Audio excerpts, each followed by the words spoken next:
할렐루야. 오늘 우리가 함께 부를 찬송은 찬송가 286장 주 예수님 내 맘의 오사입니다. 이 시간 함께 1절로 하나님을 찬양하며 나아가겠습니다.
오늘 하나님이 우리에게 주시는 말씀은 사사기 13장 1절로 14절입니다.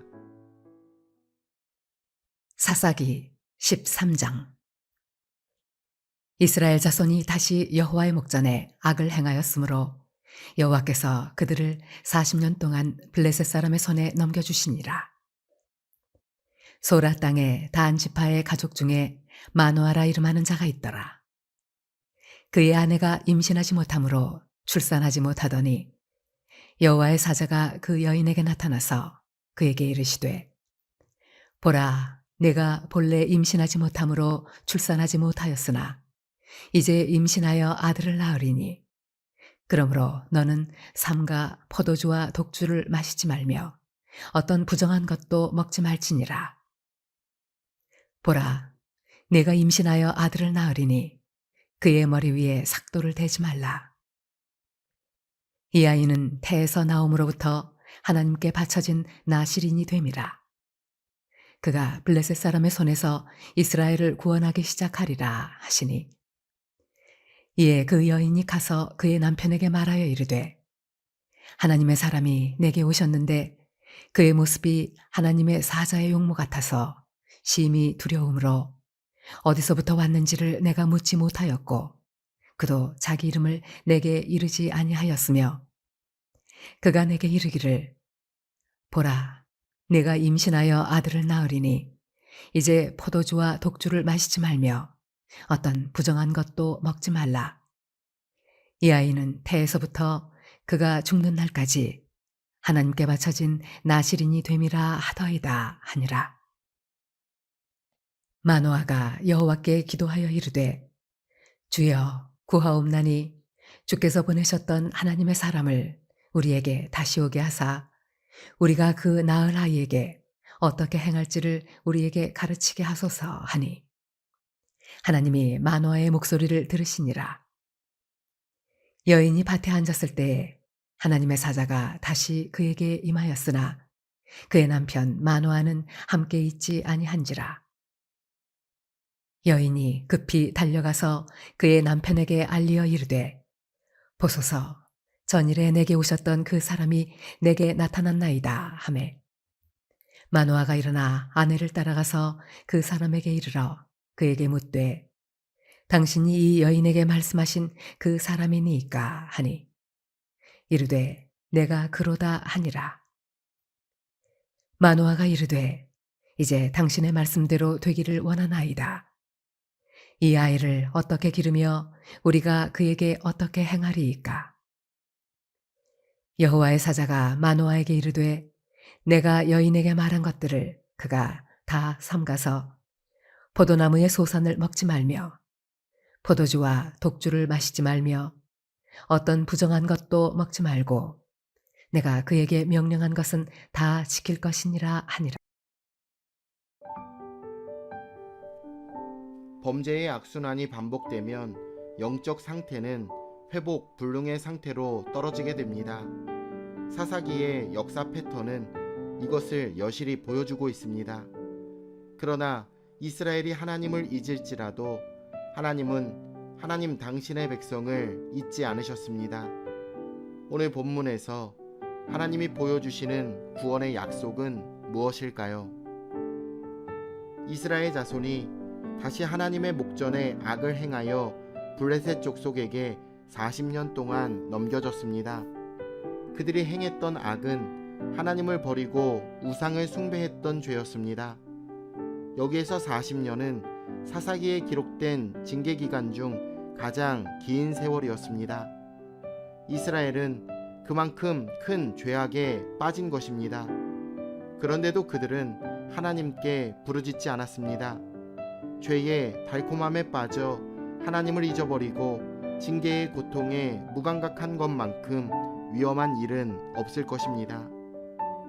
하나님은 하나님을 찾지 않는 백성을 그대로 내버려 두시지 않으시고 구원자를 주시기로 결정하셨습니다.